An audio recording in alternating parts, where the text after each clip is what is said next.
We're going to turn on sound and play the jingle. Yay! It's Gobshite tonight.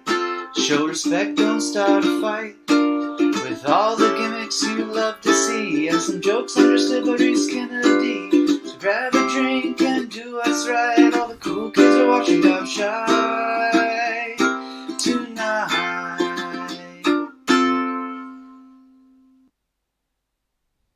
Hello and welcome to Gobshite Tonight, the preview show with myself and with Vince. Hello, Vince.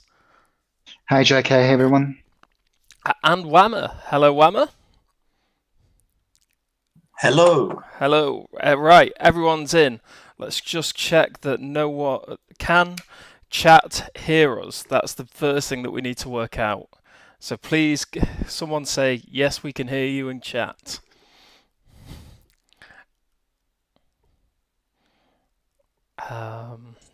The audio stream. Come on. Yes, we're getting yeses. We're getting yeses, right? Why isn't my chat coming up with yeses already? Yes, okay. We can hear all three of us. Excellent. We have started well. So, we're gonna go through. We're gonna go through all the teams, say whether they're good, say whether they're shit, and then we're gonna rank them and see what happens. So, moving on. We're on the second year of the Italy 34 World Cup cycle. It's Real Madrid looking very strong there. And yeah, 18 teams, 34 game weeks, and an even longer cup campaign this time around. So it's going to be very exciting. And we've got a very important announcement to make that we're on the move again. Peru is out. And Kenya is in. Pack your bags, lads. We're all moving over to Kenya. How do we feel about that? I love it. I really love it, to be very honest. Wanted to see a bit of the world, and going to Africa is just great. Kenya is a great country, and although they may not be first on football, I'm sure their Germanic legacy, I guess, probably not the right word, or the German influence is going to help them appreciate good football. I will say, these just as a stream, because we do love technical difficulties, it appears that we're still on slide 1 on the stream. We're still on slide 1 on the stream. That is not good. Okay.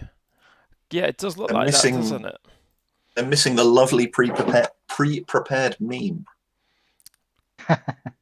That is not what's going on there. There we go. Okay, it's now... Yeah, okay. Courtesy of our boys at imageflip.com, we've got the meme. Yep, the meme's there and ready. Another... Okay, Nikki's not happy because it's a country favouring high-altitude trained teams. Presumably, all the teams are high-altitude training, so it's not like it's an advantage for anyone. But exactly. Moving on to our first team, we're going to talk about Surreal Madrid. Ooh, last year's champions, kept the core of the team.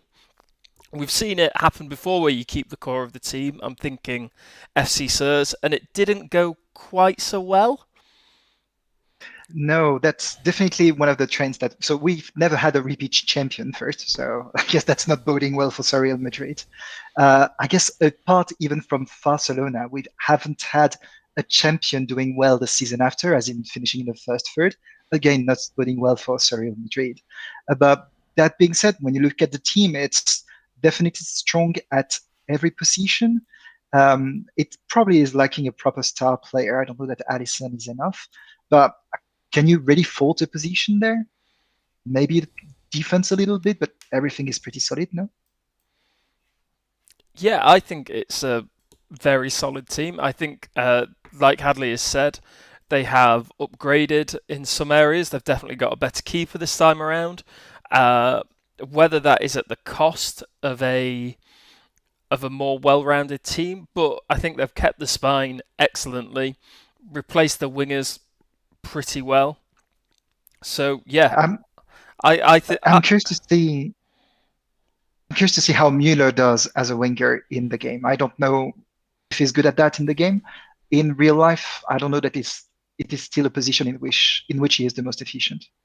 I mean, they do have good backups to Mueller in Richarlison and at least one other person from when I was looking earlier. So yeah, if Mueller does turn out to be unsuited, I'm sure there is the depth in that team to cover it. And yeah, as chat is pointing out, Rafael Guerrero is an elite level left back. So yeah, they're a good team. So Whammer, have you got anything particularly you want to add about Surreal? I mean, the main thing I'd say is, like, you know this as well as me, mate. Like, we sort of get peeks behind the curtain from Reese, and he has been running a lot of test seasons, and the consistent thing that's been happening in every single test season is Chiro bagging over 30 goals. At least 30, yeah. Yeah, in one season he got over 40, which, you know, quite good, really, isn't it? So, I mean, assuming that the curse of it being spectated doesn't strike him, like, there's a flaw to how badly Real Madrid can do if Chiro's going to do that. the thing is, the thing with Chiro is that it's already had good Gobshite seasons, not test seasons, but Gobshite seasons. And another player who, if I understood correctly, has had that type of behavior, doing very well in test seasons, but not in Gobshite ones, is Messi. And the last time Team Messi was indeed well was season 2, 3 maybe. So I don't know. I don't put too much weight onto test seasons, to be honest. But the thing is, Chiro also did it in the real Gobshite League last season. And the season before, when he was on an all-striker team. Yeah, he was the standout striker on that team. Yeah, so it definitely has that for them, and it definitely is a plus for Real Madrid. Okay, so where are we going to put Real Madrid in our tier list? So amongst 18 teams, and I don't have all the rosters fresh in my mind, but I would place them probably somewhere between 3 and 6. 3 and 6. That sort of region, I'd say. Like, because obviously we can move them up later on if we don't find a team we like more. It might be a bit cautious, but yeah. Okay, we'll put them in the 4, 5, 6 bracket for now, and as we go through, we can move them. But yeah, I think that's a very solid team. So I can see them moving up as we get through the other, as we go through the other teams on here. Speaking of, let me just switch the windows back around. Let's move on to the team who came second last season, Half Man United. Again, I think Half Man have been one of the kind of most solid teams in one of the most consistent teams in Gobshite history, like just consistently up there, never quite getting over the line. Yeah, I guess it's fair. I believe last season was their best season ever, though. Of course, I mean, they finished second and never finished a champion, so that certainly tells the story. Now, looking at their team, and under the light that all Gobshite team is, unless Surreal or Neil does something, is an elite team anyway. Like it looks to me like this is solid. Van Dijk in central defenders looks really good, and actually Reese might be able to pull some stat on Van Dijk and the type of performance he's had in Gobshite seasons. But yeah, it looks solid. I wouldn't say it's as solid as Real Madrid yet, but again, like I believe it could be a close one. Yeah, I would say Vardy up top is probably the not necessarily having had him last season. He is not the he's not a 30 goal a season striker in the mould of Chiro Immobile or Ronnie. So you look at Vardy there, and then you start to get slightly worried that can the three behind him produce the goals or service Vardy with enough goals. I think defensively, very, very strong team and good attacking options from Gaia and Odriozola. But I just worry that front four aren't going to be as creative as they need to be. Yeah, I think that's a fair criticism. Also, just to very quickly go back to what we were saying about them, their overall record. Halfman were third out of the teams that played all 4 seasons in the 1930 World Cup cycle. Oh, really? Okay. Despite their best position was third, but just they were consistently doing well. Only season 3 that's the only time they've ever done badly. I think that's their only time outside of the top 5 in all their seasons that they've been there was season 3. But yeah, going back to this season, I do think that Todd might have taken Vardy for the memes around earlier than he needed to, because he just wanted the Vardy-Partey connection after missing out on it last time. Yes. But yeah, I think it's a good team. I don't think it's as good as Surreal, but I also, from what I remember, I underrated Halfman quite a lot last season. I had them finishing sort of like lower mid-table.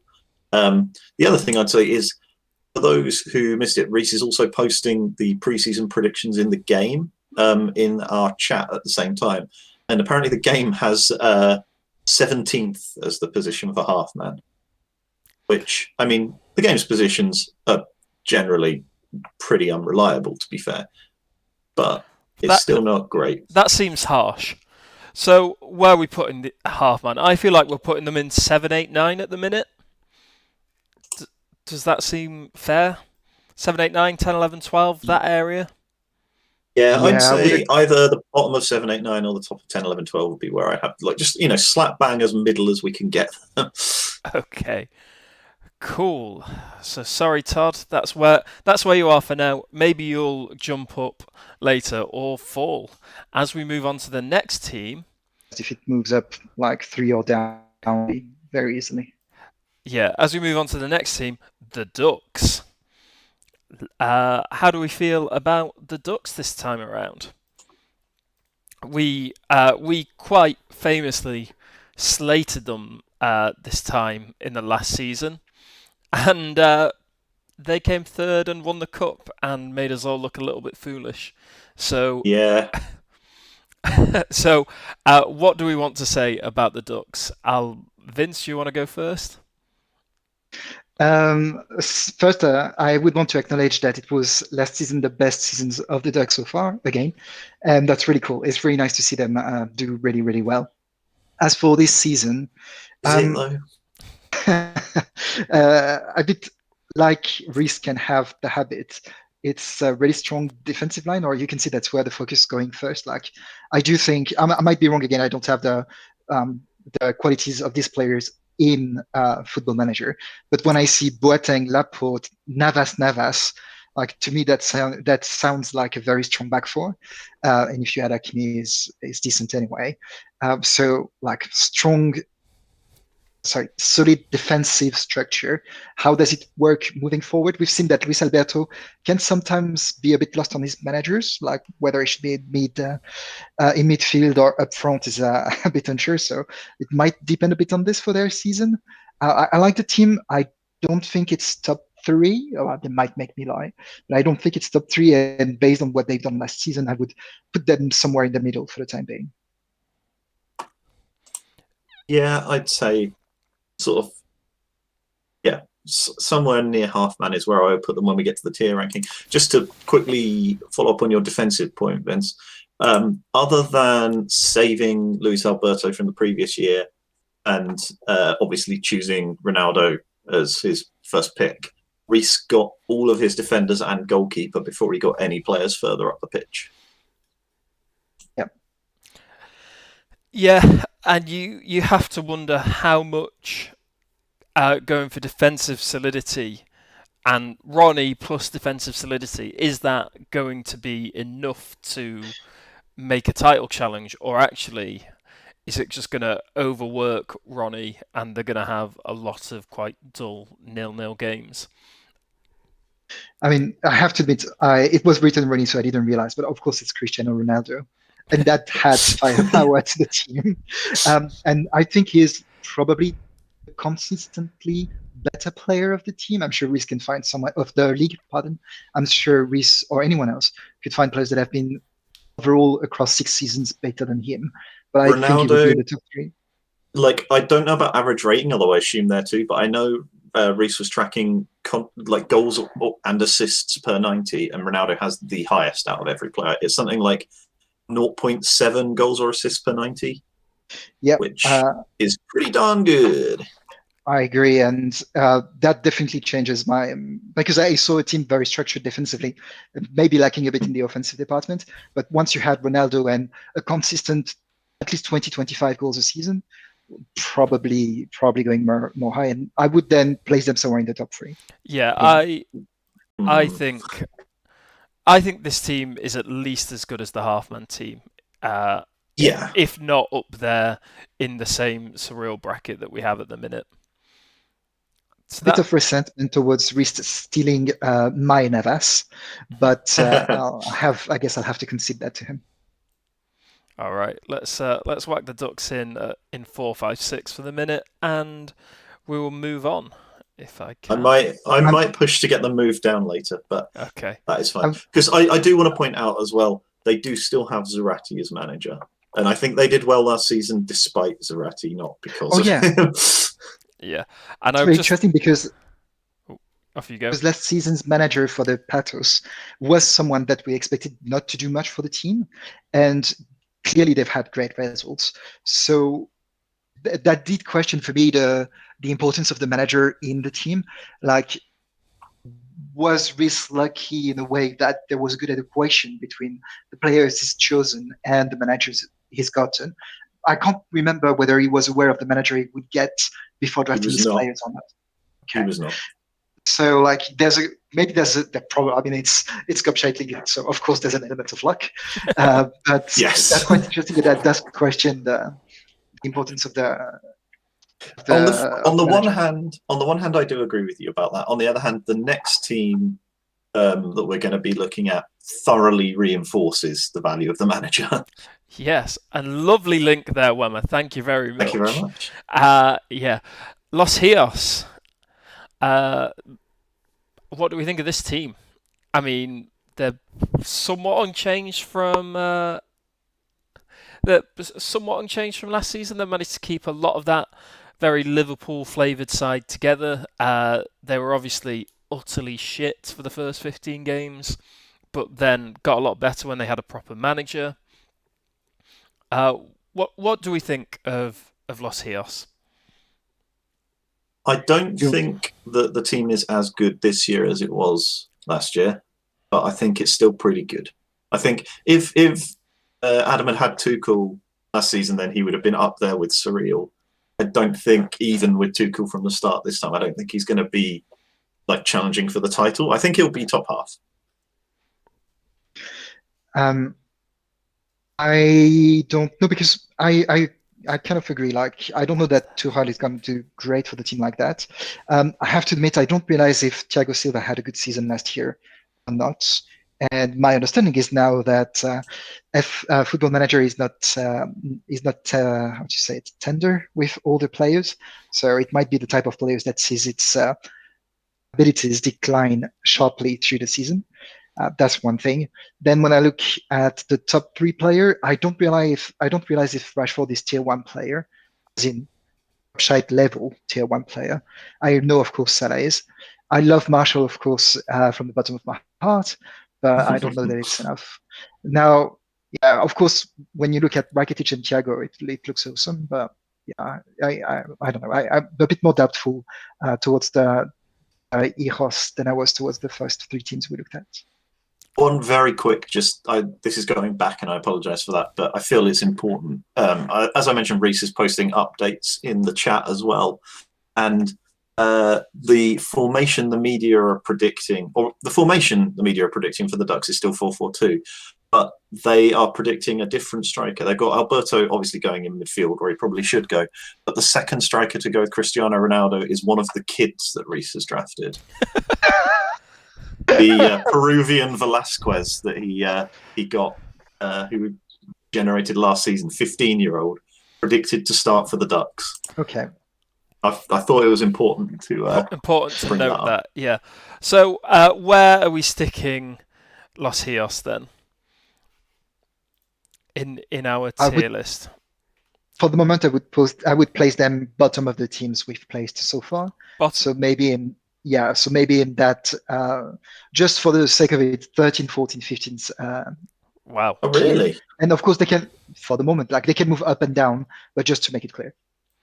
Might end up being 10th, I don't know. But I think they're better than Half Man and close to the Ducks. Like I to be honest, I'd probably, like, if it were me at this point, I'd have Half Man in 10, 11, 12, Ducks in 10, 11, 12, Chuds in 7, 8, 9. But yeah. if the two of you think that they are the worst team we've seen so far, then we should definitely represent that in the tier listing. I'm going to put them in 10, 11, 12. That's where I can see that team going for now.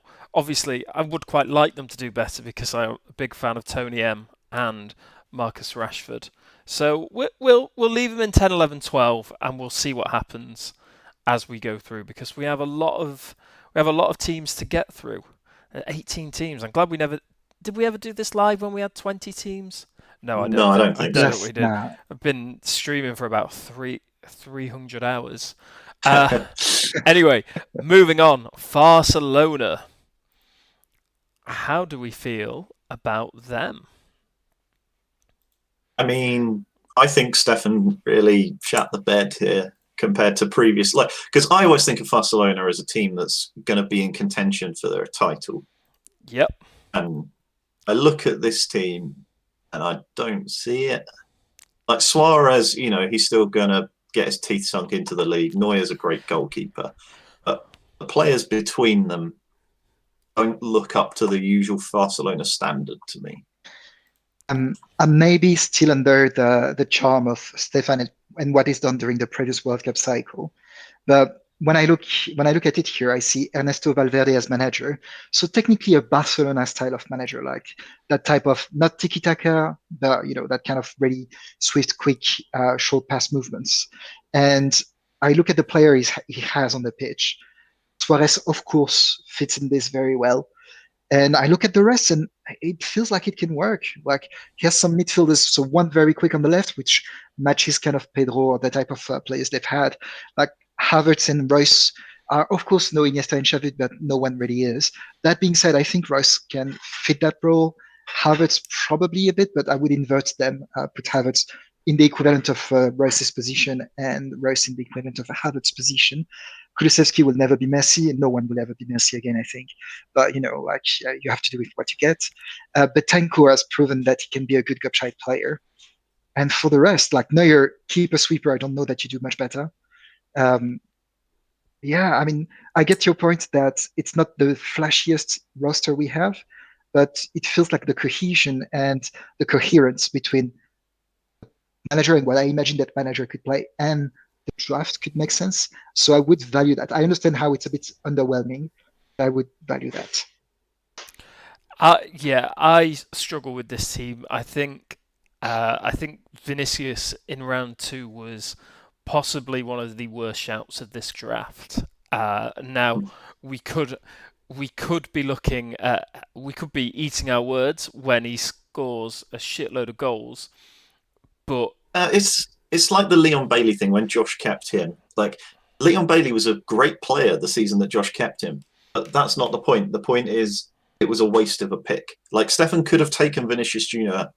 in round 10, 12 of the draft, maybe even later, and still got him quite comfortably without being contested.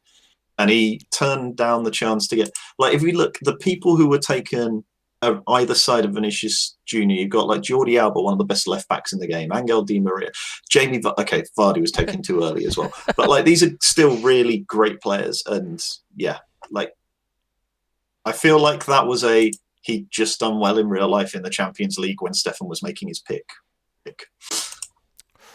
So Okay, yeah, that probably is the type of phenomenon. I don't know. so It might also just fit the bill of the profile he wanted for that position. I mean, maybe, but I feel like there are players further along in their development that would have done that. so where In Football Manager development, that is. Sorry, so where I'll are we? stop. Yeah, where are we going to put them? Are we going to put them same bracket as Hios, below Hios? I mean, they are still going to score goals, and Valverde is a decent manager. He's made magic out of Real Madrid before. So where do we think Barcelona are dropping? I personally think ultimately they'll be in the top half of the league. And I wouldn't be surprised if they end up again around that 4th to 6th kind of position. Now, that's me putting a lot of faith in Stefan's previous record, and I understand that probably biases my judgment. Yeah, I have them in my own personal thing. I have them above the Ducks and Halfman, but like I also have the Ducks and Halfman lower than we do. I think probably in that 10, 11, 12 region for now, based on how we've done it so far. Okay, we'll leave them in 10, 11, 12 and move on.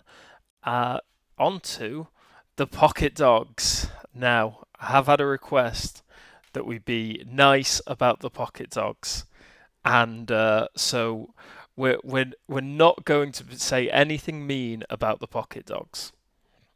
That's good. I didn't intend to. I was going to say we should put them in first. Me too. I think this team's fantastic. Unfortunately, they didn't send me the whatever formation they wanted to use, so I just guessed what it would be based on what his team looked like. So yeah, what do we think of this team? Winners? Easy winners? Run away with it winners? I mean, I understand. Sorry, Go you ahead, go, go Vince. No, you can go first. That's fine. Yeah, Vince, you're going to be serious, so you go. First of all, I love the manager's pick, of course. Sir Alex Ferguson is a great shout. I understand how the team can look good, and I'd say that the enthusiasm that the crowd has for this franchise. Wow, Vince just rage quit. Yeah, had enough. Wow. Well, without him here, I guess we're putting Dogs first. Yeah, easy first place for me. I was sticking about with that mad formation. I don't think they're going to play one at the back. No, I think it's going to be, so we take out one of the attackers. You take out Tadic and you bring in whoever the other centre back that Calvin drafted was, which would be. Oh shit! Did he just not draft a second centre back for ages? Yeah, to be honest, I got bored of looking at his draft, so I just. Oh, what it is? It's because Pau Torres got a huge upgrade in the update, and so he blue kept his one of his first choice central defenders in pick 17, which is a really good value thing, and is further evidence for why Pocket Dogs should be first. Yeah, I genuinely think this is, looking at the team that the game predicts, it is a good team, and I can see them making a run at it this time. But Vince, you were unfortunately cut off, so do you want to resume what you were saying? Yeah, I understand the love around the franchise and how the crowd really supports them being first. I would temper that by the choice of a striker that I think is kind of a letdown. But hey, that's basically what it is. Okay. Yeah, that's great. So, where are we going to put the Pocket Dogs? I think this is a team that is definitely getting up there. Are they first loser? Do they play well and not quite get over the line, or is this the year that the Pocket Dogs finally live up to their potential? I mean, I think it's the year, but that's just me. It's the year. Right, that's who we'll put in then, and nice and easy done. Moving on, and Calvin, we weren't mean about the pocket dogs at all. From one Singapore team to another, it's the Manx in Black. Traditionally, one of the scarier teams to look at in the league. I think every time we've spoken about the Manx, we've gone, "Oh, that's a nasty looking team right there." Yeah, And are we doing exactly the same thing again? I think so. I mean, like, it's not a perfect team, but I think it's pretty damn good. I think Haaland, like, we're expecting Haaland to be more like season 5 Haaland than season 6 Haaland. Like, Wedge got very unlucky with the role of Haaland's potential ability last year. And the year before, Haaland was insane, one of the best players in the whole league. Yeah. Dybala is also really, really good. Jesus has been spotty, but from what I recall, last season was his best season yet. And it being in the same match engine probably bodes well. It's a really good midfield trio. It's a very solid backline. It's one of the best goalkeepers in the game. Like, it's just really good, you know? Yeah, I would tend to agree. And like Jake has been consistently placing really, really high in the Cup-Shite League. And it feels like it's just going to be another of these years where he's going to be in the top third of the league at least and contending for the title for a long time, if not going to the end. Yeah, absolutely. So I don't think we need to dwell on them too long. They look really good. Haaland's probably going to score loads of goals. Let's whack them in second place and move on. Yeah, I might be tempted to move them down later, but I think definitely putting them there for now won't do us any harm. Cool. Oh, it's also been pointed out in the chat that we didn't even mention that they've got Guardiola, and if we do think managers matter, he's one of the better ones. One of the better ones, but has there been any manager that has won the league twice? No. Not yet. I don't think so. Klopp has won it once and come close a couple of other times. Yeah. All right. I think because you had Zidane in season 1, right, Vince? Yes. Season 2 was Gasperini. Season 3 was Luis Enrique. Season 4 was... Who won season 4? I can't even remember. Is it Barcelona? Oh, was that Barcelona No, was it, season? no. Or was it FC Sousse? No, they were 3. So season 4 was won by Barcelona. Yeah, season 4 was Barcelona, so that's the Pep one. Yeah. Then Francisco won season 5 with Flick, and then season 6 was Klopp. So yeah, different manager every year. Okay, so Guardiola could have the opportunity to be the first repeat manager. Quite possible. Definitely possible. Definitely possible. Anyway, moving on to Chilean Menace. And this exciting Menace team moving on to a post-Ronnie existence. What do we think of this Menace team under Flick? I think they've got the potential, but again, they just might not.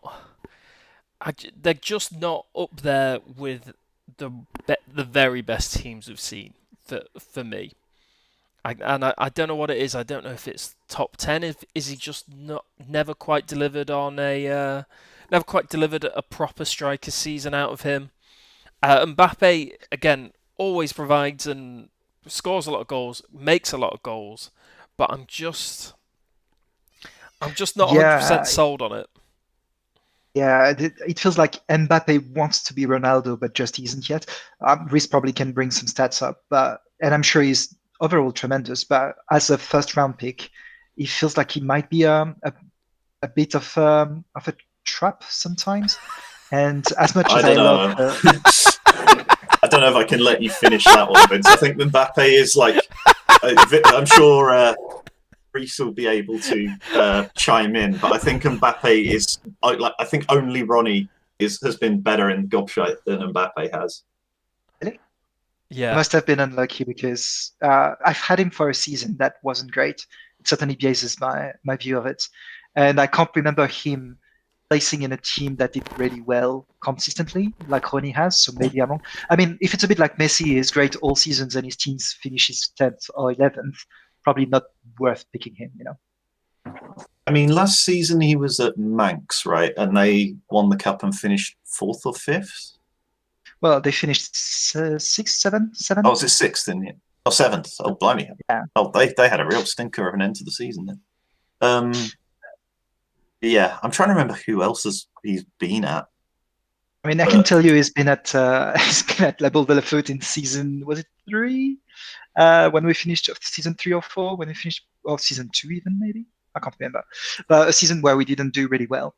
And I'm sorry, it was just in my mind, despite the performance, the personal performance, the individual performance, I can't remember many Mbappe teams doing well. And I'm basically basing the ranking of these teams as a more That's fair. telling And hint than the rest. That's also why he was at BBC in season 5, and they did not have a good season. So you might well have a good point. Well, to me, it's as much as I love Mbappe, and I do think he has performed overall probably a bit better for his teams than Messi has, or he's been less of a curse for his teams that Messi has. To me, that's kind of the same thinking. Like Messi, great player, amazing, but if his teams always finish between 8 and 12, like what's the point, right? And I fear we're basically on the same kind of trend with Mbappe, and here maybe the Chilean menace, because as you pointed out, Lautaro Martinez probably hasn't had that many top striker seasons. The midfield is great, but I can't remember Verratti carrying his team. Although I guess MCs or GMs, it's a bit harder to really show. And when I look at the defensive line, I like the fridge, like Matip, no problem. Is it outstanding? I don't think so. Okay. I mean, yeah, definitely. If you wanted to focus on the strengths of the team, it'll be Mbappe, and the having the chill theme. So those would be the 3 main strengths. So where do we stick Menace? Are they 7, 8, 9 or 10, 11, 12? That's where I'm thinking. That's what I'm thinking. We're landing from those comments. Yeah, I'd put in 10, 11, 12, like the top of 10, 11, 12, maybe. Let's put them in there. And talk about our next team, which, if we think probably the most chaotic draft of that we've had so far, it is everyone's favourite, Millwall. Now, was this formation made in a hurry? This formation. I'm just looking at Son in centre mid, and yeah. To be honest, they only drafted 2 actual midfielders. So really, yeah. Oh fucking hell. Sorry, I mean, no. Blooming gosh. Yeah, they drafted so many wingers, and I actually think that Bale will probably not play on the left wing, and it will be Son or Willian, or yeah. I mean, Pochettino isn't a player that plays 3. Isn't a manager that plays 3 defenders, anyways, and he plays the flying V. I think. I think so too. I think this is, I think it might be 4-2-3-1. But this was Mart's requested formation, wasn't it? It was. Yeah, of course. But like, if we consider what might happen, sorry, as long as he has at least 4 defenders, he could at least field 1 starting 11 that would be coherent. Yeah, if you drop one of the attackers and put in Toby Alderweireld, and then you put them in a 4-2-3-1, I think that's more likely than 3-3-3-1. Yes. Yeah, Reese has posted the prediction, and that is what the media is assuming. Although they are still assuming Julian Brandt as a centre mid over Matuidi. So I don't know if we can fully trust the media. I mean, the thing is, Matuidi is, again, I don't know the stats in game, but Matuidi probably has taken a hit with his move towards the MLS. So yeah, like I can understand that the game doesn't think he's as good as he used to be. And Yeah, but he is a centre mid, which Julian Brandt is not. yeah, but I mean, I've seen things in the game. Like I've seen players start in my team that I would have never imagined they would. Props to you, Gignac, and you had a great season overall. But still, the only other thing I don't really realize is whether Mart has drafted other strikers. I think he has. Duvan Zapata is a striker, Yeah, I big think. Divan. And yeah, and just about every single one of his wingers can go up front if required. But in the game, I would believe Pochettino will favor a player that is more of a natural striker than Griezmann or any of the others.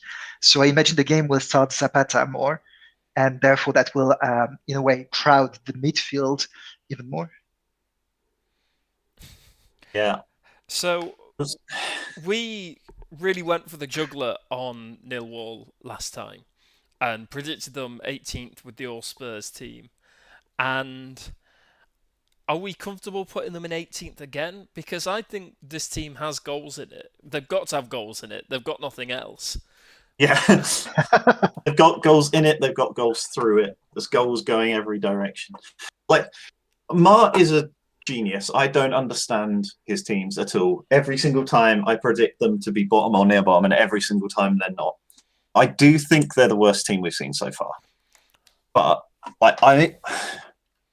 I'm just thrown by Mart's work, and I want to put him in the 13, 14, 15 because I think that unpredictably and against all odds, that's where they'll finish. Yeah, I kind of agree, but I'm going to put them in 16, 17 because I think Okay. that's I don't want to put them last because we always put them last and they never come last. So let's whack them in the 16, 17 and maybe we'll bump them down when we look at everyone else and see that actually they are all more coherent teams.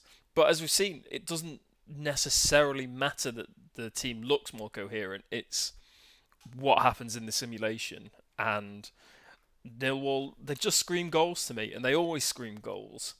And I think that it's going to happen again where they have games where they win 5-3 or 5-4, just insane highlight-filled games that's going to keep them off the bottom. Yeah, and Pochettino's a good manager. It's also been pointed out in the chat that assuming that they are playing four at the back without a Alderweireld in there, it's not a bad defence. Like, it's not, one of the top defences in the league, but Reguilon, Alderweireld, Koulibaly and Walker with Lloris behind is not terrible. So it's not like they're going to concede 5 goals every game. They'll probably concede a couple every game, but... And I certainly am not one to talk because my keeper isn't better than Lloris, but like in this Football Manager at least, Lloris isn't like a top keeper really. So no, but seeing him as he's not terrible. Like he's not going to win them games probably. He's not Unai Simon good, but he's also not like Buffon in the second half of the season once his stats have had time to fall off a cliff. Levels of that. Fair. All right, moving on to Manchester. Now, it's the first one of our teams that we're dealing with. So I'll let you two kind of I'll let you two start on this one because I think they'll. Hey, James. Okay. So at the risk of spoiling my opinion of our teams, Vince, I think that Mach's one is the only one of our teams that's actually good. I would agree with that. It's the only team that has a chance at the top third. Yeah, like Kane is a great striker. He's not necessarily always shown it in Gobshite history, but I assume Reece is going to be able to pipe up and say that he's, one of the top 10 He's that you can get, maybe even like top 5. I think he's only just top 20. Really? Yes. Memphis can make up for it. Like he's had some really decent Gobshite seasons for the level he's been drafted at. Casemiro is still a very strong CMDM. I'm just looking at the media predicted team that Reese has posted in the other chat, and you'll be pleased to know, mate, that it has Ashley Young starting at Yeah, left wing. I am just looking at that and going, yeah, they are 100% putting Ashley Young and Zaha on the wings instead of Memphis and Costa, which is hilarious. Yeah, I think this is one of the contenders for teams having a struggling year. Yeah, it's last year I was a bit bullish and confident about the team. This year I think they're really going to struggle. So Fair enough.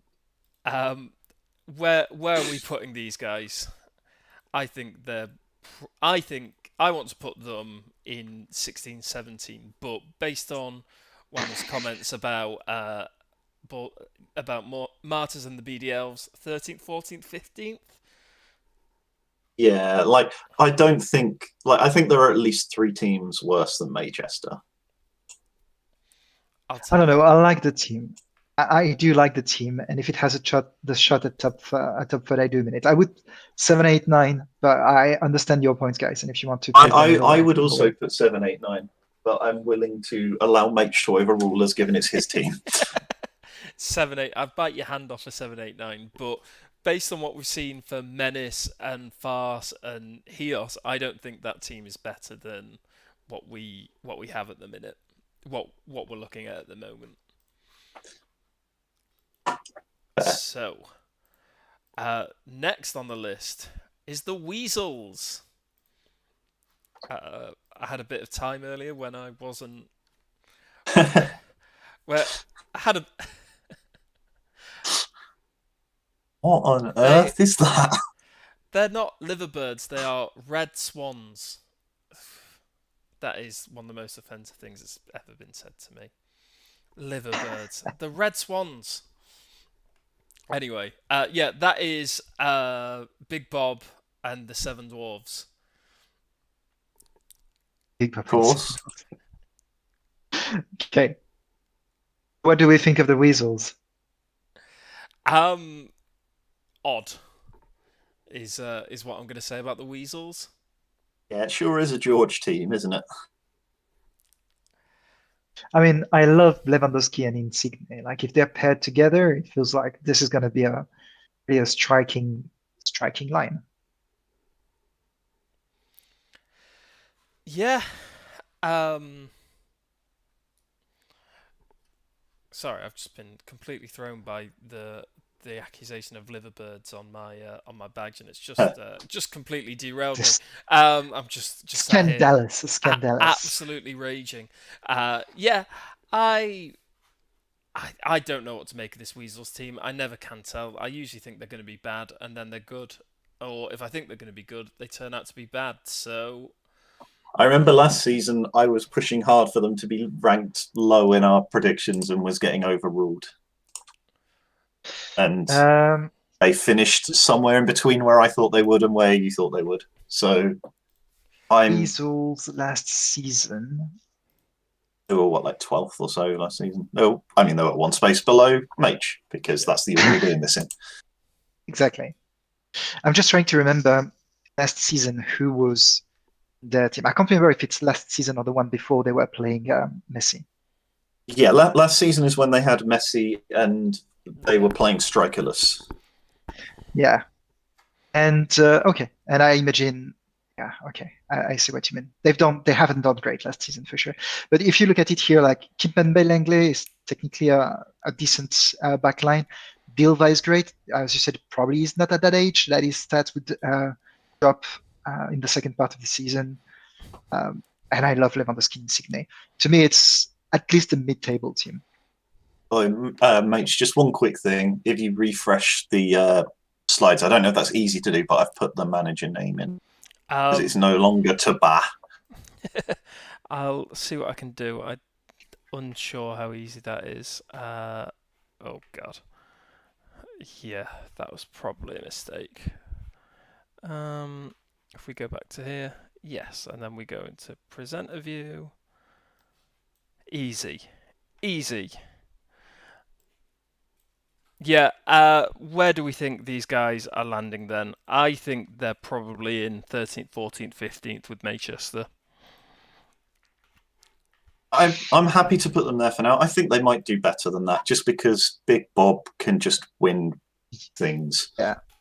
I mean, But- Yeah. it's fairly inconvenient that there isn't a tier that goes like 8 to 12 or 8 to 11, and like this mid thing.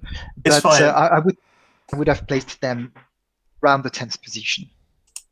We'll be able to, work out the fineries of it a bit later on. It's fine. Okay, who do we have next going into the meat grinder? It is the BD Elves. The Elves. I'll do a Jack, and I'll let you guys start. Okay, Fair enough. Do you want to go first, Mage? I don't quite see this. I'm not fully on board. I think Mane's probably the best player on the team and is being a bit wasted in left midfield as opposed to further up the pitch. It just doesn't quite do it for me, unfortunately. I think the front two are probably not the star striking two that you really want to see. In fact, I'd probably rather have Mane up front than either of those two, or one of those two. Yeah, I'm just not sure a 4-4-2 works with the players that they've got. I don't know if a 4-2-3-1 would be the better shout. But yeah, it's not filling me with a lot of hope. For what it's worth, the media predictions does have Mane up front with Thomas Lemar on the left. It also has Di Maria playing instead of Naby Keita, and then Keith Volland on the right. Oh, sorry, not Keith Volland, Kevin Volland on the right. Keith. All people with K in their name are Keith. I'm married to Keith. But yeah, I broadly agree with you, Mage. Like I said, I think out of the three of us, you're the only one who had a good team. I think Vince and I have both not had this go according to plan, particularly. And That's the thing is, FM's funny where you can start like Milik and Fekir or Milik and Mane, and then miraculously they'll just get loads of goals and you won't really understand how. I think that if we're talking about what's likely to happen, I think this is one of the less good teams. yeah, and to give some insights into the drafting, I definitely gave as weird as it is because I've worked with my scouting team a lot, and thanks a lot, James. But I ultimately gave less preparation, less thoughts to that draft than I have before. And I've been very, very much embracing the fact that I didn't have a good striker at my disposal, given that I didn't want to draft Benzema. And the gap I have to play with after that is really, really stark. So that's one of the things. I've put that here as a 4-4-2 because I believe that's Marcelo Gallardo preferred position, but I don't know if it's a 4-4-2 or a 4-2-2-2. And I know his second the same one. 4-4-2, like a flat 4-4-2, like you've got, is what the game has predicted he'll play. Okay, I know his second preferred is 4-2-3-1, so we could see Mane and Di Maria or whatever wingers a bit higher up the pitch. But yeah, definitely I didn't put as much thought. I went for Milik really because the drop from Benzema to the next best is that sharp. But hopefully it won't do too bad. I guess where I made a big mistake is I was fearing that he might go and the jump or the drop after him would be even bigger, having maybe to pick Giroud. And Giroud's good in a Football Manager. I mean, Giroud's great in real life, obviously. But debatable. So I basically acted on that impulse when it came the time to draft for that round of pick, and I certainly could have waited way longer to draft other players at other positions. Overall, I'm not too unhappy with this. If I hadn't drafted Milik at that pick, I probably would have had a better keeper than Lopez, but I don't think that it would have been that much better. I think Marquinhos Zuma is okay as centre back goes in the game. Pereira as a right back has been decent. Ferland Mendy, I believe, can do the job on the left side. Midfield, Pjanic has been always great and is a personal favorite. Keita has had a decent season for me last season, so that's why I drafted him again, and I was like fine with doing it. I also wanted something a bit more, a more certain defensive midfielder than Pjanic. If that makes sense. Mane because I wanted a starter, a first round pick, and I was only 10th, so my picks were limited at that point. But I do think it's a good pick for a 10th round first pick. A 10th pick first round. And yeah, Di Maria as a right winger, I didn't have access to much better. So it is very much a constricted draft. But that's what I had to play with. I understand it's going to place in at least, certainly in the second half of the ranking, probably closer to the 18th position. But I'm fine with it for this season, and I'll make sure that the franchise bounces back for the next one. All right, so shall we whack them in 16th, 17th for now, and everyone be happy with that? Even 18th, to be honest, because who would be a weaker team? Who would be a weaker team we've seen so far? There's a team that drafted Benzema for starters. Let's talk about that team. We can see that there's quite a lot of gaps up in this top half, and the bottom half of the draw getting very, very crowded at the minute. I do think there's a couple of teams we can slide into those holes at the top still to come. All right. Are the Pigs one of them? What? If that wasn't clear, we're moving on to talk about the Pigs. I think they are. Yeah, I think this is quite a fun-looking team. Agreed. And I love the choice of manager. Yes. Oh, that's a point, actually. While I do love the choice of manager, we have consistently seen that other than Ricky Lambert, people who choose non-managers as managers do not do as well as they probably should do. So maybe I should bump the Pigs down in my little ranking I'm working off of. Because Littman and... Yeah, like when I had Juninho, I had a team that probably should have won the league because I'd been able to get Haaland as pick 5 or whatever it was, and Alphonso Davies as pick 10, and yeah, I still finished like 3rd or 4th or whatever it was. And then last season we saw with Adam, he had a non-manager and was terrible. The terrible non-manager got sacked. He brought in a manager and got all the way up to like 3rd or whatever it was.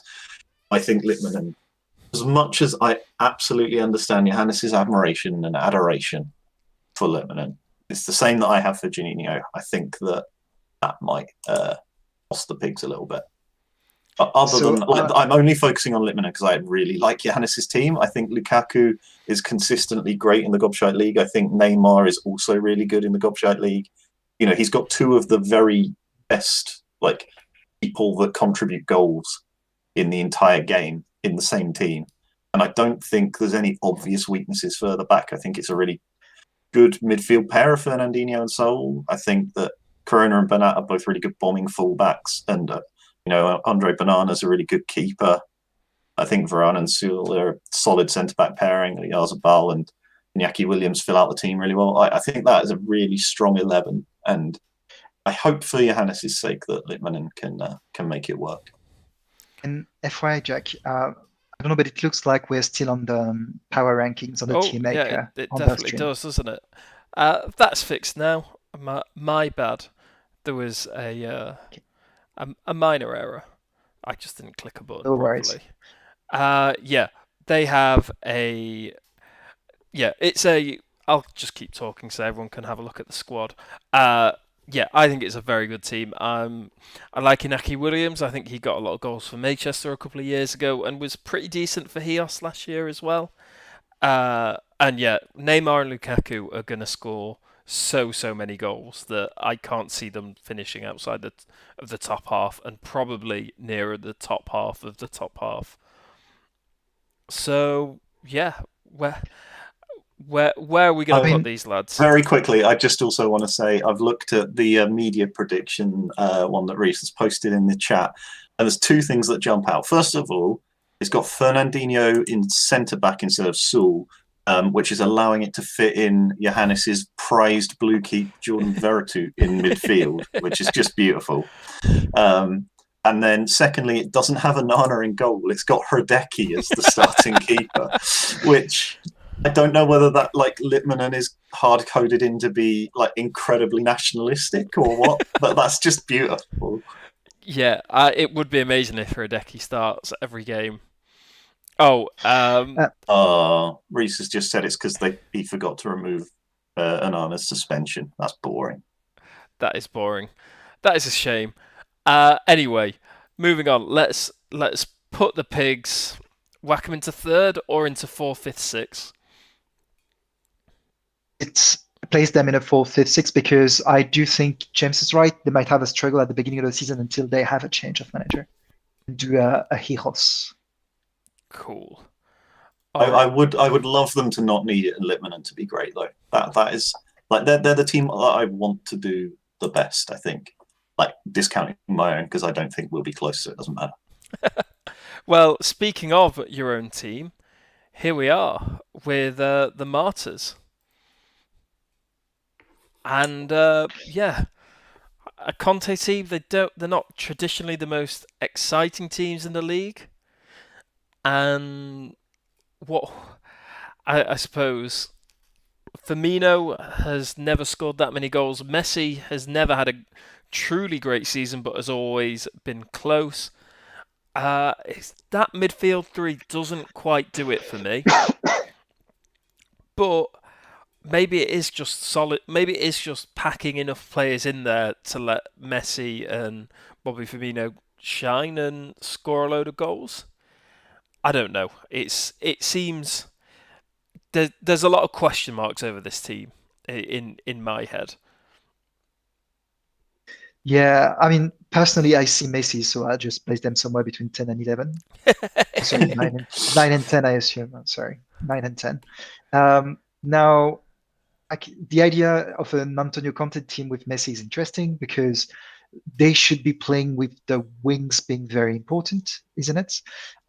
Sandro and Cuadrado certainly are pacey wingers, or left wing backs and right wing backs.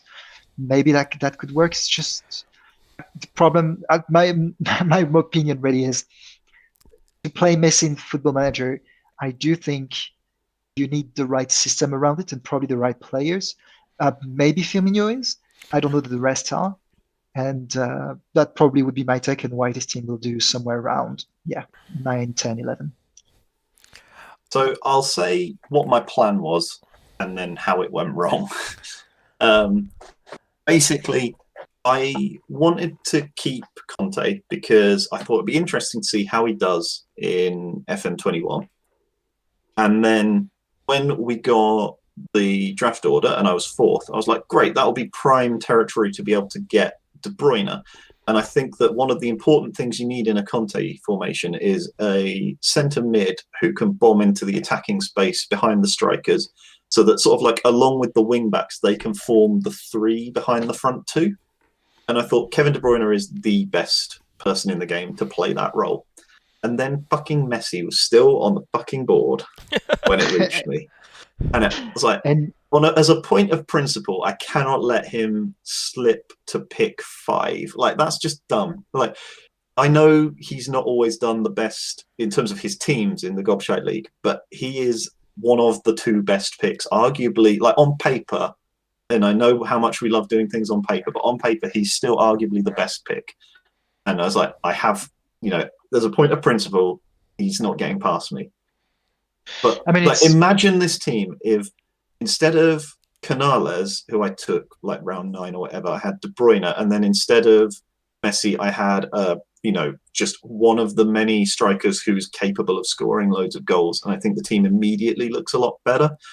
Like I think in theory the balance of my midfield's good. I've got Rodri as the deep lying playmaker who's capable of breaking up the ball and spraying passes forwards. I've got Goretzka who can run for days. I've got Canales, who's a very poor man's Kevin De Bruyne. The problem is just the quality of them, right? Like, I look back to my fabled midfield trio of Kante, SMS, and De Bruyne, and I think if it had that midfield trio, then I think the team would slot together a lot neater. The other obvious issue is that Lovren and Gabriel aren't great. They're the 2 weakest players on the team. I'm hoping that just having 3 centre backs plus a really good goalkeeper behind them, plus Rodri sitting in front of them will be enough to mitigate that.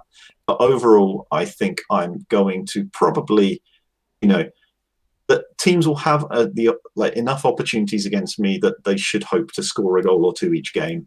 And I think that my transition to attacking play is a little bit sketchy. So I have me down as 16th in my listing. Well, the game has you at third. Oh, for fuck's sake.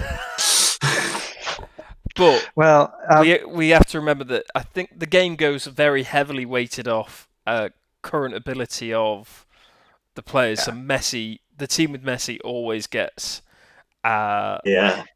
I do. Further than the meme and the obvious gobshites of it, I still think, as great as a player Messi is, I don't doubt that he has tremendous seasons individually speaking. The way he plays just makes it harder for the other players around him to slot if they're not really playing that style. And that's why, despite him doing tremendously on an individual level, his teams just really can't really make the run. And it's been consistent now for 6 seasons. So yeah, it's the trap I would advise everyone to avoid, and probably let Messi slip down to peak, I don't know, 10, 12 regularly. I mean it. I don't think in the draft system we have today, you can relevantly create not even a starting 11, just an attacking 6 or 7 that fits well around Messi, that it's worth not taking Ronaldo, Neymar, Mbappe, Mane, and the rest before him. Interesting. An interesting theory.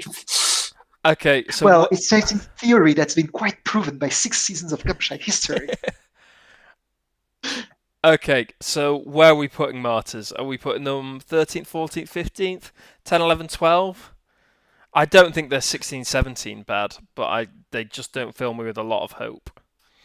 If you want to honor in a way the ranking that the in-game has given, put them 9th, just above the midline. I'd feel I think that's probably too high. I'd put maybe, if you want to put them in the middle, I'd put them in the 10, 11, 12 and move either Menace or Judd up to 7, 8, 9. I can get on board with that. I'm going to move them both, actually. So yeah, we'll put them at 10, 11, 12 and we'll move on. We've only got 4 more teams to go. Reese isn't happy, by the way. Yeah. Yeah, I see that, and I love to see Reese comment again, trying to argue the fact that Messi's teams have done very well in the Gobshite history when you can see that it's not the case. Show me, Reese, when has Messi's team done well? Because that's what we're ranking there. We're not ranking the players. Of course, individually speaking, Messi is tremendous, but fact is, in the Gobshite history, his team don't do well. So it's just sorry for ranking the team, not the player. I'm just having a look. So who was he at in season 2? Feel free to continue. I'll just pop up in the middle of the next one. Okay. With just a random Messi fact. I don't want to derail the whole thing. The BBC. I think this is probably the best BBC team we've ever seen in the Gobshite League. Now, admittedly, given how bad they've been previously, that might be damning with faint praise, but I think they've got a really, really solid team here. And Whammo was just waxing lyrical about the De Bruyne, Kante, SMS midfield. I think De Bruyne, Tielemans, Kante, or even, as the game seems to think, Grealish, De Bruyne and Kante, that's a very solid midfield 3. And yeah, an all-round good bunch of lads. What do you think, Vince? I agree. I do think that midfield 3 is the strength of the team. I agree that it probably is the best BBC team we've seen since season 1. I know they finished last in season 1, but I really liked their team at the point. I guess that midfield 3 is great. I don't know who Dings is. Is it Ings? It's Danny Ings. Danny Ings. Yeah. Danny Ings, okay. I don't know that he's a great FM player. I know that James, if that's James Rodriguez, has been disappointing for me the couple seasons I've had him. So I don't know that, but that was probably with the last FM, so it might be different in FM 21. Now, yeah, I do think BBC can reasonably hope for at least a mid-table ranking. Yeah, George raises an interesting point that Dave keeps drafting the exact same 11. Everyone keeps saying they'll do well, and then they finish 14th. Potentially true. Potentially true. Um, but no, I genuinely do. Danny Ings has had a massive, massive bump up in the Yeah. Football Manager stats, and is genuinely one of the. I don't think Danny Ings even got drafted in the year that Hadley took all the strikers, and now he's one of the best strikers in the. He is. He is hugely overrated, and I don't say that as a slight at Ings himself because I think he's really good. But according to FM, he is one of the very best strikers in the entire world. I'm just loading the default database at the moment to get the exact stat, and I'm definitely stalling for time while I load it up. But in the meantime, I'll just quickly say Messi has never finished higher than 6th in the Gobshite League. But okay, so out of all of the strikers, he is the 22nd best striker in the entire world, according to the FM database. So, given that we have 18 teams, does it mean that it's second-grade striker at best?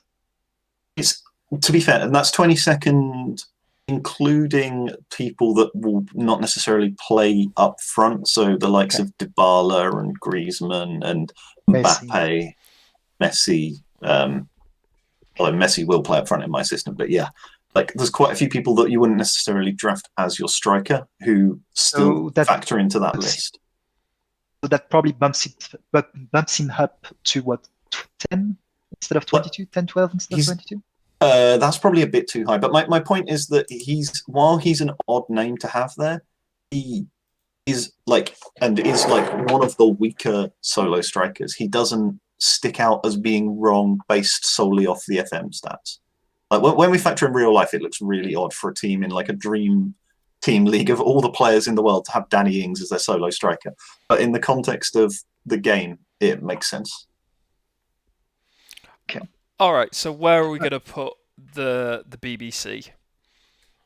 Oh, are we going to agree with George and put them in 14th? Or I think they could go higher. I think they could quite happily sit 10, 11, 12, maybe even pushing everyone else a little bit higher up into 7, 8, 9. I want to play, 14th myself, but I won't be opposed to us overrating them because that's always fun. I'd rather have them low this time because every time we've predicted them high, they did low. So this time, if we want to give them a chance, let's predict them low so that they can finish high. Yeah, and as Chat is rightly pointing out, Blind at centre back is an issue. I mean, I love him, but that's probably one of the weakest.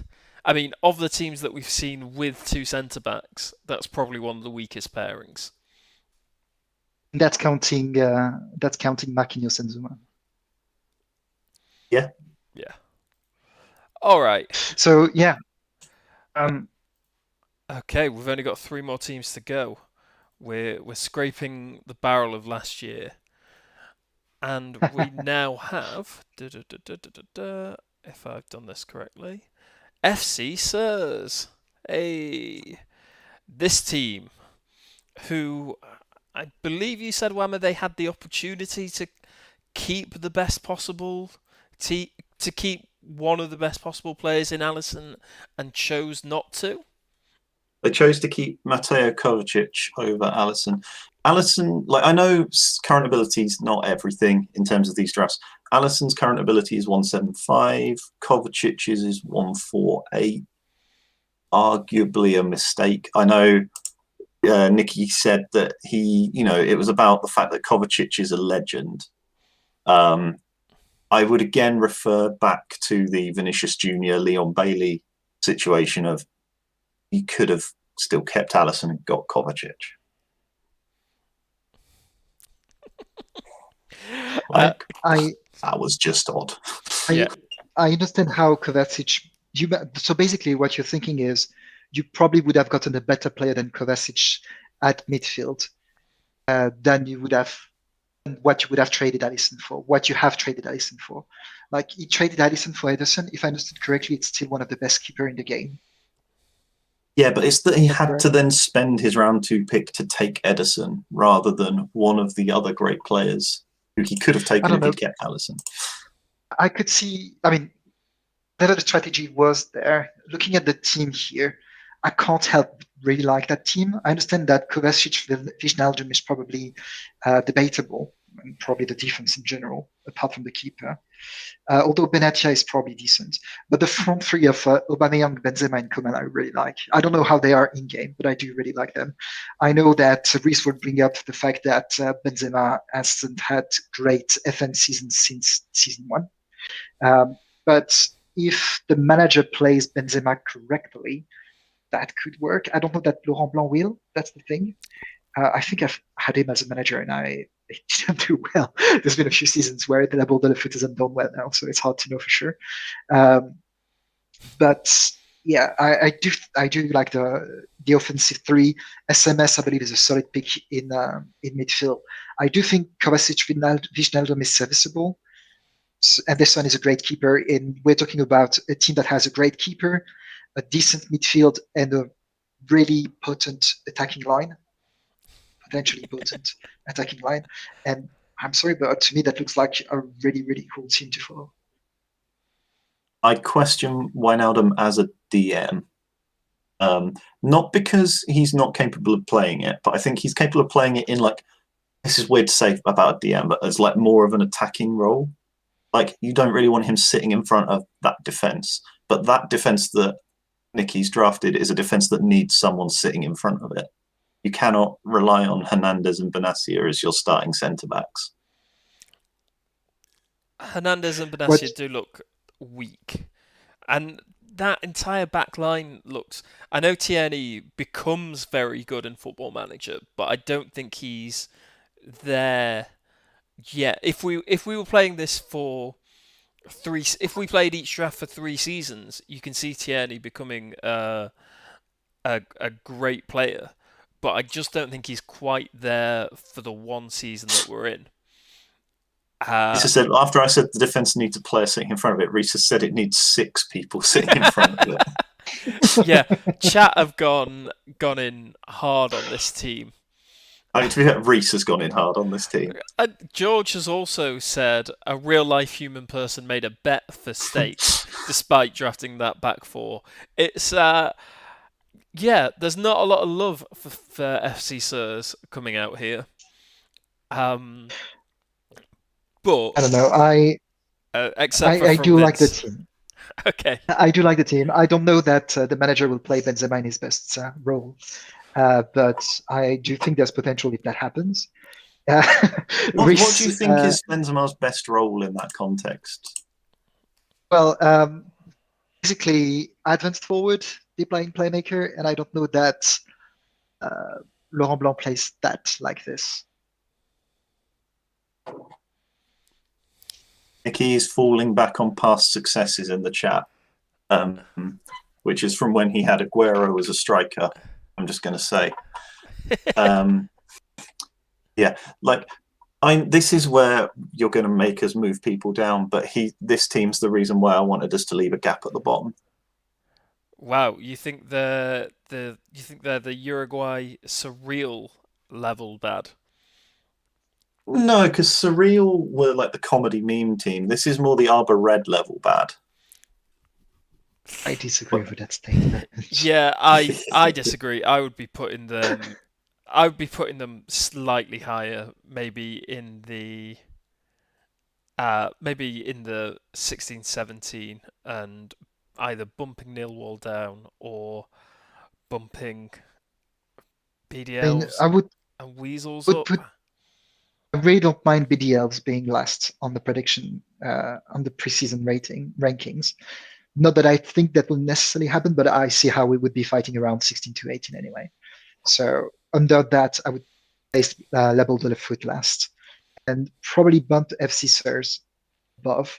I do think they have the potential to add the potential. I do think they're around 10 to 12. I wouldn't be surprised if they actually fight for accession to the first third of the league. And just to address a point that Nicky's raised, that surely we are ahead of Millwall. Yes, the team is better than Millwall, but also Millwall will ride their luck and score more goals and do better because Millwall always do that, whereas FC Sers a lot of the time have just been just a boring team that don't do a lot. If that theme carries on, you will probably end up doing worse than Millwall over the season because, as Reese has just said, Millwall are magicians. Yeah, it's weird, like, because Nicky was good at this. Like, he finished, I think, third in season 2, and then obviously won season 3 with that incredible run in the second half of the season. But it's just been a pretty sharp decline since then. Like, he was upper mid-table season 4, bottom half season 5, almost 1 point above bottom, was it, season 6? It's not good. Oh, of course, but yeah, that's true. That's a decrease in performance for the last 2 seasons. It's not. I feel like it's a bit early to say it's a trend, but sure. All right. Okay, that's enough insulting FC Sers and Nicky. Let's move on to Wedge. Well, can I get one more in? Just get one more in. I would not have taken the bet against any other team, including Millwall. That's all. That's all you want to say. We can look at Wedge now. And well, I'll get that in. Nicky says he was better when the stats were easily available on FM database. Yeah, I do think that does make quite a huge difference. The FM database kind of hiding the actual numbers behind like graphics made it quite a bit more difficult for everyone to draft, really. But yeah, if you didn't have the FM data editor open all the time, it's a lot harder to draft than it is before Sega put in their copyright ban hammer. Yeah, agreed on this, and I feel the same. Okay. Yeah. I've been trying to encourage everyone to just speak to people that have the game, because I've been more than happy to share any amount of data required about any players, managers, whatever. Exactly. And by the way, this might actually an interest, and that might be sidetracking us a little bit, but this might be an interesting thing that the sister teams could solve if you do the pairings, trying to have one person who has the game with one person who doesn't. Suddenly, makes all these things a lot easier. That's a good point, well made. It's an interesting point, and I'm sure when we come around to the next World Cup cycle, we might all be sold on sister teams. All right, WBA. We're so close. What do we think of this team? Does anyone got anything to go for here? I think Zlatan's a good. Oh, off you go. I do think it's interesting because I do think it's an opposite structure as the previous team, as the FCSers, where I liked the FCSers attacking part and less the defending one. Here it's the other way around. Like, I think Ramos, De Ligt, Fabinho, Kroos, like, this makes a very strong core of the team and defending team. But I am very much unsure about the attacking power of it. I understand Zlatan is amongst the great, of course, but I don't know that he is that great. He can hold a whole attacking line by himself for the whole season. Last season he was keeping Haaland out of the team for Wedge Brom, and they do have Higuain as Zlatan's second in command. So when he needs to go off and take a rest on his Zimmer frame at the 60th minute, they've got Gonzo to come on for the final 30. Yeah, I mean, how did Wedge do last year already? Badly. Very, very badly. Appallingly badly. That's we cannot overstate how badly they did. Only Arbor Red did worse. And even that was that was only via coin flip, wasn't it? It was via coin flip. I do think this team is a lot better than last season's one. Although I did also really like last season's one, so maybe I'm just like shit at this. I don't know. I do think this team is a lot stronger at the back, and it probably is a stronger guarantee to have a decent run in the league this year. Not a great one necessarily, but at least a decent one. But yeah, I fear that Zlatan can't hold the line on his own, with or without Gonzo. But yeah, that would be my point. Like I would place them probably somewhere between 10 to 13, 9 to 12, something like that. Yeah, I think that's reasonable. I do think Mahrez and Bailey, and to a lesser but still valid extent, Odegaard, I think they will contribute enough that Zlatan won't have to do it all by himself. Like Leon Bailey, ever since Josh stupidly kept him when he didn't need to, and we spent the entire season mocking him for it, Leon Bailey has been really good. Like consistently, season after season, he's been really strong. And Mahrez is always pretty solid as well. Yeah, we've just had a bit of clapback from the chat. Weg said it wasn't a coin flip that they finished bottom last season, so we will take that back. And Reese is going after Vince again. Yeah, I think this is a decent side and can probably slot nicely into the mid-table, provided they're not completely awful. So let's drop them into like that area. Maybe I'm going to move Martyrs down, not Weasels. So yeah, does that feel good to Barcelona, Wedge, Weasels, 10, 11, 12? Yeah, I don't hate that. It works for me. Cool. And right, finally, our last team, the new boys. It is Tiki Taka Toa and Mike. A bit of an unknown coming into this season. I mean, Whammy, you know Mike the best, and presumably have spoken to him. Well, you definitely spoken to him throughout the draft because he tagged you with a lot of picks. So, what do you think? What do you think Mike was going for here, and do you think he's achieved it? I mean, you look at the choice of manager and the choice of fullbacks, and I think there's a clear, like, high energy press. To that end, I'm not sold on Modric and Hazard. Great players, absolutely amazing players, but not completely sold on them in the system that he's drafted. But I do think that if he plays, like, if Modric can just sort of stand still and then all of the players around him can do all the running, I think he has the potential to, get Luis Alberto numbers of assists this season. I think the Liverpool fullbacks were a really clever pair of, like keeps, for lack of a better term, for Mike to make, because it just immediately gave him a direction and a threat, regardless of where he was in the draft order. I think Shikardi has been inconsistent up front in Gobshite history, but he's definitely capable of being that striker, especially with Sancho and Hazard on the wings either side. Livakovic is maybe a questionable goalkeeper, but I really like Mike's team. This team is the reason why I was saying it's fine. We'll fill in a gap near the top, basically. Interesting.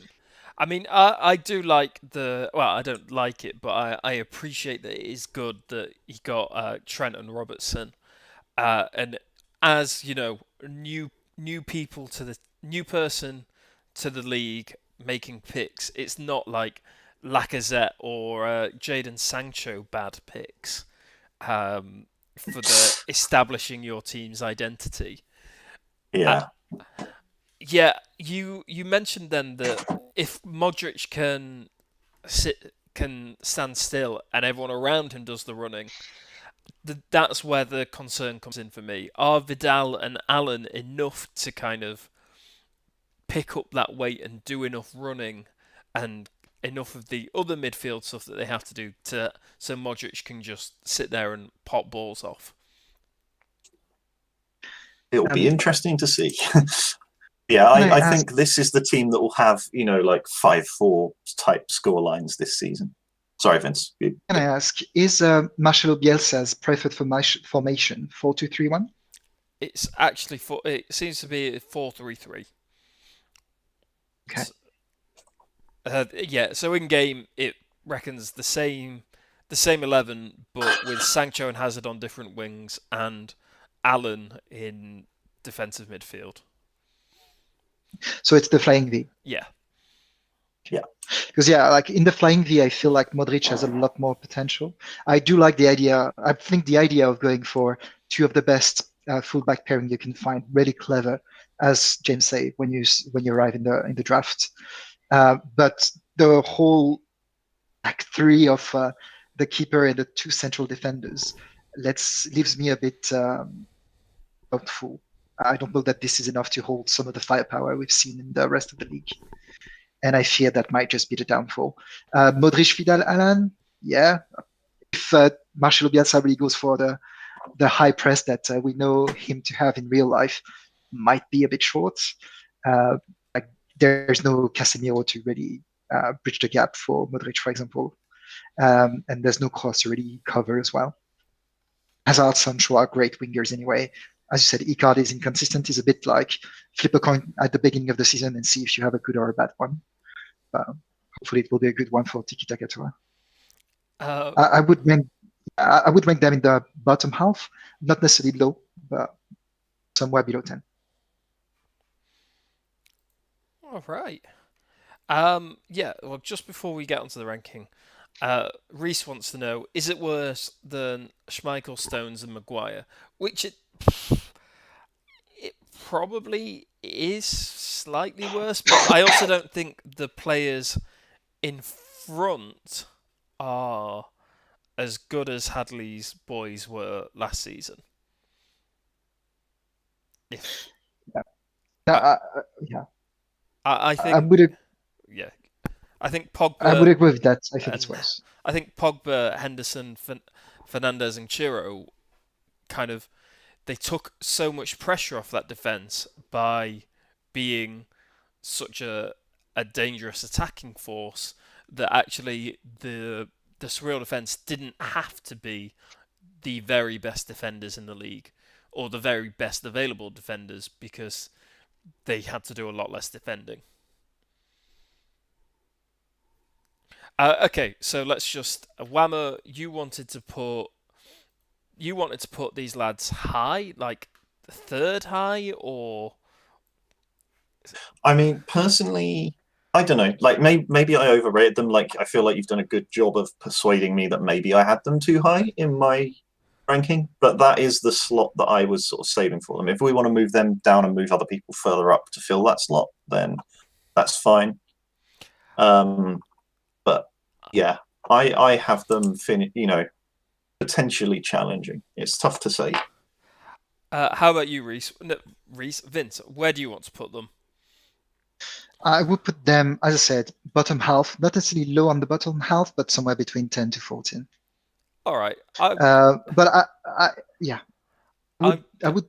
would agree with them being up to 7. Above that, I really don't think so. I'm going to split the difference. I'm going to whack them in 7, 8, 9, and we'll just bump like that, maybe. Yeah, so I've just done... That's everyone in now. Do we want to have a bit of a shuffle round of this kind of final standing now that we've seen everyone? Well, there's one team I think should be a bit higher, which is the Martyrs. I do think they should be around 9 to 10. Yeah. Because I do think Messi still ranks around mid-table with his team. I know that Messi is basically Reese's gobshite Red Viper. Like put him in a deck and whatever's around him, it's going to work. But I don't think it's the case. I do think it's going to rank somewhere around 9 to 10. Johannes has said we should put Surreal over the pigs, which you've now done, Mage. Nikki said we can move Sirs up if we want. I don't. I would agree with that. Well, all right. Just for the sake, Um, because I think Manchester are going to be quite bad. We'll bump Sirs higher. I see Barcelona as being really low as well. I'm just going back to their team to see because that surprises me a bit. Okay, I see why they've fallen that low. But I still trust. I do think we're going to have a good surprise for Barcelona. I do think if I was to make my own private rankings, personal rankings rather, I think they would be somewhere between 4 and 9. Um, George, if you think Barcelona are too low, they're going to have to go above Weasels. Soz. That's how it happens. Yeah. So that is. I think are we just about happy with that? Obviously, we can all make our own private predictions, but I think just as a Yeah, as a rough aggregate of our opinions, that seems pretty reasonable. Like while we've been doing this, I've made my own based on the notes I made before the show. So I don't necessarily agree with everything I've got in my own one because I think you've changed my opinions on some stuff. But yeah, it'll be, we can post this one in the chat. I'll post my one. I'm sure we'll be able to give a link and other people will be able to post theirs. And yeah, it'll be interesting to compare. all right. Before we cut, yes, we're going to share the link to that tier maker in the chat. If anyone wants to do their own rankings, please go ahead, share them in the chat. And once you've shared them in the chat, also send them via DM to me so that I can store them and reference them later in the season when we reach some milestones. I've just posted the link in the chat. I hope that's okay. Absolutely, that's perfect. Okay, that is. I think that's just about everything we needed to do. So I'd like to first say thank you to everyone in chat. You've been very entertaining, and I hope you've enjoyed doing this as much as we have. Just like to remind everyone again, the stream is starting again tomorrow. I'm going to say tomorrow lunchtime, Reese, is that correct? 12 UK? Let's just wait for the chat to catch up with that. And while I'm saying that, I'd like to say a very big thank you to Whammer and to Vince for coming on and chatting about football chatting about fake football for so long. Yeah, it's been great fun. So thank you both for coming on. It's been a pleasure. Thanks so much for having us on again. Cool. And with that, I'm going to cut the audio and play the jingle. Thank you, everyone. Bye. Bye. It's gobshite tonight. Show respect, don't start a fight. With all the gimmicks you love to see and some jokes understood by Reese Kennedy. So grab a drink and do what's right. All the cool kids are watching Gobshite.